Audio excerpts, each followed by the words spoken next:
அனைவருக்கும் வணக்கம். நான் ரெயின்சி யூகேயில் மென்டல் ஹெல்த் நர்ஸாக வேலை செய்கிறேன். ரெயின்சிஸ் பேஜ்ன்றது என்னுடைய யூடியூப் சேனல். இதில் மென்டல் ஹெல்த், மைண்ட்ஃபுல்னஸ் சம்மந்தமான விடயங்களை போட்டு கொண்டு வரேன். இது உங்களுக்கு இந்த தகவல்கள் பயனுள்ளதாக இருக்குன்னு சொன்னால் இந்த யூடியூப் சேனலை ரெயின்சிஸ் பேஜ்ன்ற சேனலை சப்ஸ்கிரைப் பண்ணி இந்த வீடியோஸை லைக் பண்ணுங்கள், பெல் ஐக்கனையும் ப்ரெஸ் பண்ணுங்கள். உங்களுடைய ஆதரவுக்கு மிக்க நன்றி.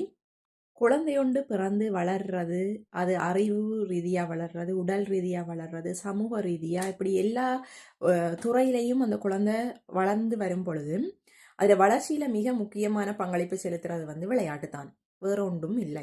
அதாவது முதல் ஆரம்ப வயதில், அதாவது ஒரு குழந்தை வயிற்றில் இருந்ததுலேருந்து ஒரு 5 வயது வரையான பகுதி அந்த குழந்தையோட மூளை வளர்ச்சி வளர்ச்சி அடைந்து கொண்டு விருத்தி அடைந்து கொண்டு போகிற மிக மிக முக்கியமான ஒரு காலகட்டம். இந்த காலகட்டத்தில் இந்த வளர்ச்சியை நாங்கள் துரிதப்படுத்துறதுக்கு என்ன செய்யலாம் என்று சொன்னால், விளையாட்டு மூலமாக இந்த வளர்ச்சியை நாங்கள் துரிதப்படுத்தி கொள்ளலாம். இந்த விளையாட்டுலையும் பல வகையான விளையாட்டுகள் இருக்கு. இன்றைக்கு நான் காட்ட போற இந்த விடயம் சென்சரி பிளே, அதாவது தொட்டு உணரக்கூடிய ஒரு விடயத்தை உங்களுக்கு காட்டுறேன். குழந்தைகள் அவங்க எந்த ஒரு விஷயத்தையுமே கியூரியோஸாக அணுகுவாங்க. அதாவது தொட்டு பார்க்குறது, தடவி பார்க்குறதுல அவங்களுக்கு சரியான மகிழ்ச்சி இருக்கும். அந்த உணர்வுகள், அந்த தொடுகை, அந்த உணர்வு மூலமாக அவங்களுக்கு நிறைய தகவல்கள் அவங்களோட மூளையே சென்றடையுது. அப்போ அந்த தொடுகை ரீதியான விளையாட்டுகள் இன்றைக்கு நிறைய இருக்குது. அந்த காலத்துல எல்லாம் நாங்கள் கல் வச்சு, மண்ணை வச்சு, தண்ணியை வச்சு, மட்டை, மாங்கொட்டை எல்லாத்தையும் வச்சு விளையாடுவோம். அந்த நேரம் டாய்ஸோட அளவு குறைவாக இருந்தது. ஆனால் இப்போ சென்சரி டாய்ஸ்ன்றே நிறைய வந்திருக்குது. அதனால் ஈஸியாக எங்களுக்கு இந்த டாய்ஸையும் வாங்கி கொள்ளலாம். எங்களுக்கு அந்த டாய்ஸை செஞ்சு மினக்கட்டு அப்படி எல்லாம் இருக்க தேவையில்லை, வாங்கியே அதை விளையாடலாம். என்னென்ன வகையான டாய்ஸ், சென்சரி டாய்ஸ் இந்த குழந்தைகளை அவங்களோட சென்சரி டெவலப்மெண்ட்டை கூட்ட போகுது. அந்த சென்சரி டெவலப்மெண்ட் கூடுறதுனால அவங்களோட அறிவும் வளரும், அவங்களோட அந்த கொக்னிட்டிவ் டெவலப்மெண்ட் கூடுதலாக இருக்கும். இன்றைக்கு நான் ஒரு சென்சரி டோயை உங்களுக்கு காட்டி அதை பற்றி ஒரு விளக்கத்தை உங்களுக்கு சொல்கிறேன். நான் இப்போ நேற்று ஒரு டாய்ஸ் கடையில் போய் டாய்ஸ் பார்ப்போம் அப்படின்னு போன நேரம் எனக்கு ஒரு நல்லா பிடிச்சிட்டு ஒரு டாய், அதை டக்குன்னு வாங்கினேன். அது ஐஸ் கியூப் மாதிரி இருக்குது. இப்போ நம்ம ஃப்ரிட்ஜுக்குள்ளே ஐஸை அந்த சின்ன சின்ன பெட்டி பெட்டியாக இருக்கும், அதுக்குள்ளே தண்ணியை ஊற்றி அதை ஃப்ரீசருக்குள்ளே வச்சா ஐஸாக போய் கட்டி கட்டிக்கிட்டே வரும். அதை எடுத்து நாங்கள் உணவுக்கு பயன்படுத்தலாம், ட்ரிங்க்ஸ் அது பயன்படுத்தலாம். சில நேரம் விளையாடைகளை அது கையில் வச்சு விளையாடும் பொழுது குழந்தைகளுக்கு ஐஸில் விளையாடுறது சரியான ஒரு இன்ட்ரெஸ்டிங்கான ஒரு விஷயமா இருக்கும். ஆனால் அந்த ஐஸை விளையாடைகளை அது உருகி போய் தண்ணியாக அப்படியே கரைஞ்சி போயிடும், கொஞ்சம் நேரத்தால் அது இல்லாமல் போயிடும். ஆனால் இந்த டோய் ஒரு ஆர்டிஃபிஷியலான ஐஸ் கியூப் மாதிரி செஞ்சுருக்குறாங்க, பிளாஸ்டிக், அதுக்குள்ளே தண்ணி இருக்குது. இதை நாங்கள் ஃப்ரீசருக்குள்ளே வச்சா அது அப்படியே ஐஸ் கட்டி மாதிரி ஆக போகுது. அதை நாங்கள் குழந்தைகள்கிட்ட கொடுக்கும் பொழுது அதுகள் அதை வச்சு விளையாடைகளை அந்த டோய் கரைஞ்சு போகாது. அது அப்படியே திருப்பி அந்த உருகி அந்த தண்ணி உள்ளுக்குள்ளேயே இருக்கும். அது திருப்பி நாங்கள் திரும்பவும் ஃப்ரீசரில் போட்டு அதை திருப்பி கட்டியாக்கி கொள்ளலாம். இதுதான் அந்த டோய். டாய்ஸ் பேக்கெட்டுக்குள்ளே இருக்குது. இது பார்க்குறதுக்கே நல்லா க்யூட்டாக வடிவாக இருந்தது, அதனால் நான் இதை வாங்கினேன். ஒவ்வொரு வகை வடிவம் இது கியூப், ஒரு கனவுரு வடிவத்தில் உள்ளுக்குள்ளே தண்ணி இருக்குது. இதை மாதிரி ஸ்டார் இருக்குது, இது ஒரு ஃப்ளவர் இருக்குது, அது மாதிரி இந்த ஃப்ரூட்ஸோட ஷேப்பில் இருக்குது. இது வேறு என்ன வித்தியாசமான ஷேப்ஸ் இருக்குது, 3 வகை ஃப்ரூட்ஸோட ஷேப். இதில் இது ஒரு ஒரு ஒரு பூ மாதிரி உண்டு. கியூப் இருக்குது, 3 மெயின் ஸ்டார், 4-5 உருவங்களில் இந்த இது இருக்குது. Colours yellow, orange, green, blue, white, pink, இந்த மாதிரி 4-5 கலரில் இந்த டாய்ஸ் இருக்குது. இது பிளாஸ்டிக், அமர்த்தப்படுது, ப்ரெஸ் பண்ணலாம், தண்ணி இருக்குது உள்ளுக்குள்ளே. இதை நாங்கள் அப்படி ஃப்ரீசருக்குள்ளே போடேக்கல இது அப்படி கட்டியாக ஐஸாக மாறப்போகுது. அதை விளையாடுற நேரம் பிள்ளைகளுக்கு நல்ல ஒரு என்ஜாய்மெண்ட்டாக இருக்கும். இப்போ நான் 2 கப்புக்குள்ளே இதை நான் போட போகிறேன். 2 பிள்ளைகளையும் கொடுக்குறதுக்காக பிரித்து போடுவோம், எல்லா கலர்ஸும் மிக்ஸ் ஆகிற மாதிரி. நாங்கள் சண்டையும் வராமல் பார்த்துக்கொள்ளலாம். கலர்ஃபுல்லாக இருந்ததுன்னா அவங்களுக்கு அது பிடிக்கும், இன்ட்ரெஸ்டிங்காக விளையாடுவாங்க. இப்போ என்ன செய்ய போகிறேன்னு சொன்னால், இந்த 2ஐயும் இப்போ பிரித்து எடுத்து போட்டு இதை இப்போ நான் ஃப்ரீசருக்குள்ளே வைக்க போகிறேன். இந்த ஃப்ரீசருக்குள்ளே வைக்கிறதுக்கு முன்னுக்கு ஒரு தகவலை சொல்லிக்கொள்ள விரும்புகிறேன். இந்த மாதிரியான டாய்ஸை இது சென்சரி டாய்ஸ் அமர்த்துறது, இதை விளையாடும் பொழுது இந்த பிள்ளைகள் இந்த கையில் அவங்கள அதை உணர்கிற அந்த தன்மை சரியான கூடுதலாக விருத்தி அடையும். முக்கியமாக அந்த குழந்தைகளுக்கு பார்த்தா அவங்க எதையும் தொடுறதுக்கு கொஞ்சம் பஞ்சுப்படுவாங்க. ஏனென்று சொன்னால் அவங்களுக்கு அந்த சென்சரி ப்ராப்ளம் வந்து எல்லா பிள்ளைகள்லேயுமே இருக்கும். இன்னும் இது வந்து விசேட தேவை உள்ள பிள்ளைகளுக்கு வந்து இந்த சென்சரி ப்ராப்ளம் கூடவா இருக்கும். எல்லா குழந்தைகளுக்குமே இந்த சென்சரி டாய்ஸ் வந்து யூஸ்ஃபுல்.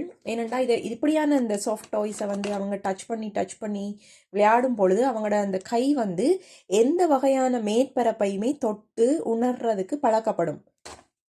சில குழந்தைகளால் வந்து சில சென்சரி டாய்ஸை வந்து தொட முடியாது. அவங்களுக்கு அது தொடும் பொழுது சரியான அந்த உணர்வு வந்து கூடுதலாக இருக்கும், அதை விரும்ப மாட்டாங்க. முக்கியமாக வந்து விசேட தேவை உள்ள பிள்ளைகளுக்கு வந்து உதாரணமாக ஓட்டிசம், ஏடிஹெச்டி இந்த மாதிரியான விடயங்கள் இருக்கிற பிள்ளைகள் வந்து எல்லா பொருளையுமே அவங்களால ஈஸியாக தொட முடியாது. குழந்தைகள் எல்லாருக்குமே ஆரம்ப காலகட்டத்தில் இந்த சென்சரி ப்ராப்ளம் இருக்கும். ஆனால் ஒரு டெவலப்மெண்ட் அடைய அவங்க தொட்டு தொட்டு தொட்டு பழக அந்த சென்சரி பிரச்சனை கொஞ்சம் கொஞ்சமாக குறைஞ்சு கொண்டு போகும். நீங்கள் வடிவாக பார்க்கலாம். சில பிள்ளைகளுக்கு அந்த கையில் வந்து ஊத்த பிரண்டுட்டு மண்ணெல்லாம் விட்டுட்டுண்டா டக்குன்னு ஒரு அரியண்டப்பட்டு ஒரு அருவருப்பான ஒரு இதை முகத்தில் காட்டுவாங்க.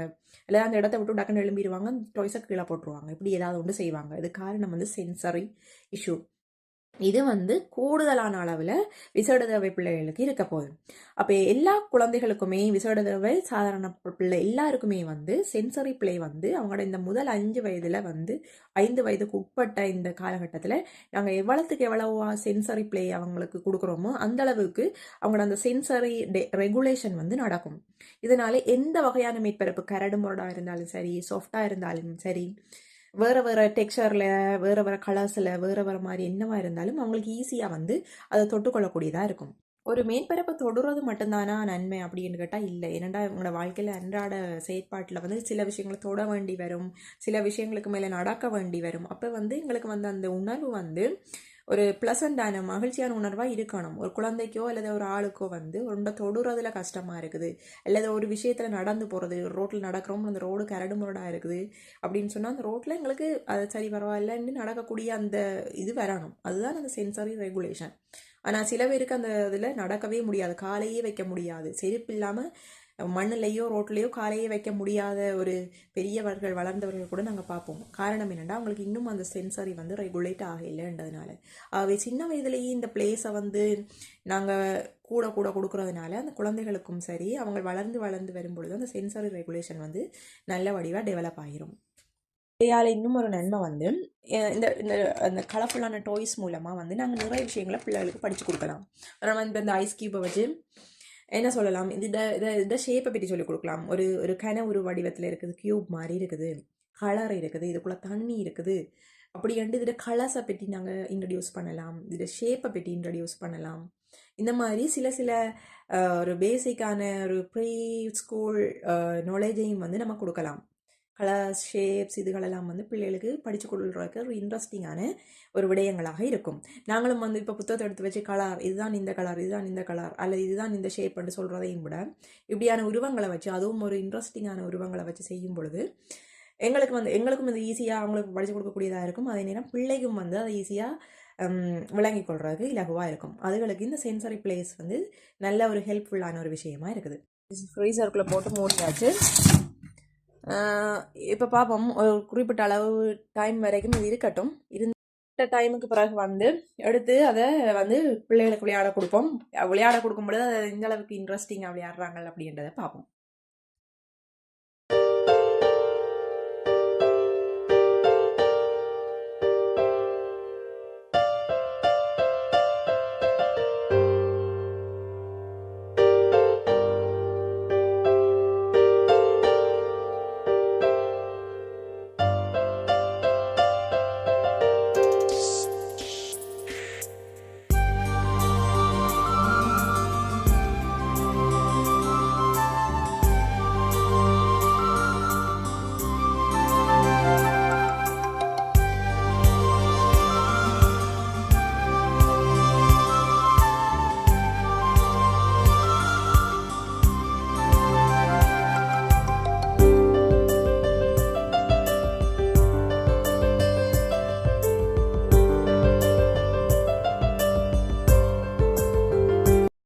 இந்த என்னுடைய குழந்தைகள் வந்து எப்படி இந்த சென்சரி டோயை என்ஜாய் பண்ணி விளையாடினாங்க அப்படின்றத நீங்கள் பார்த்துருப்பீங்க.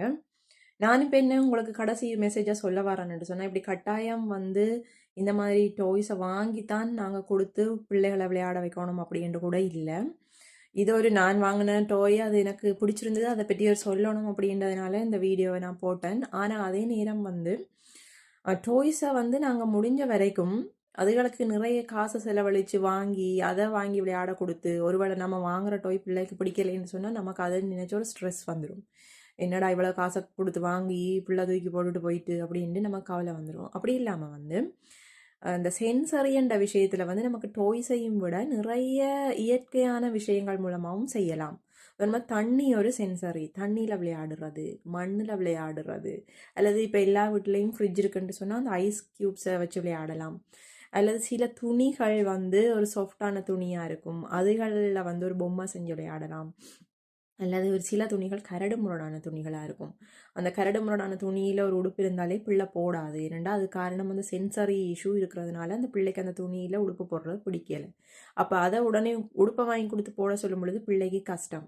ஆகவே அந்த கரடு முரடான ஒரு துணியை வந்து பிள்ளைக்கு நாங்கள் ஒரு பழக்கப்படுத்துறதுக்காக அந்த கரடு முரடான ஒரு துணியில் ஒரு ஒரு சின்ன பொம்மையை செஞ்சு, அல்லது அந்த பொம்மைக்கு ஒரு சீடையை உடுத்தி அதை வந்து பிள்ளையோட கையில் கொடுத்து கொடுத்து அதை ப்ராக்டிஸ் பண்ணுறது மூலமாக அந்த பிள்ளைக்கு வந்து அந்த எந்த ஒரு மேற்பரப்பு, அது சாஃப்டாக இருந்தாலும் சரி, ஹார்டாக இருந்தாலும் சரி, அதுக்கு பழக்கப்படுறதுக்கு பிள்ளை ஈஸியாக பழக்கப்பட்டு போயிடும். அது மட்டும் இல்லாமல் இன்னும் நிறைய இயற்கையான சிரட்டை, அந்த இலை வகைகள், இலைகள், பூக்கள், அந்த பூ மரத்தில் இருக்கிற முள்ளுகள், அதை பெரியவர்கள்ன்ற கண்காணிப்பின் கீழே அந்த மாதிரியான விஷயங்களை பிள்ளைய லேசாக டச் பண்ண விடுறது, இந்த மாதிரி அந்த பூச்சி பூசாத மதில்கள், கல், இந்த மாதிரியான இதுகள், அந்த மரத்திட வேர், அதுகளையெல்லாம் பிள்ளைகள் தொடும் பொழுது அவங்களுக்கு வந்து எல்லா வகையான மேற்பரப்பை பற்றியும் ஒரு அறிமுகம் ஒன்று கிடைக்கும். அதன் மூலமாக அவங்களோட சென்சரியையும் சென்சரி ரெகுலேஷன் அல்ல சென்சரி டெவலப்மெண்ட்டும் நல்லா வரும். அதனால் வந்து இந்த மாதிரியான பிளேஸை வந்து நாங்கள் எங்களோட பிள்ளைகளுக்கு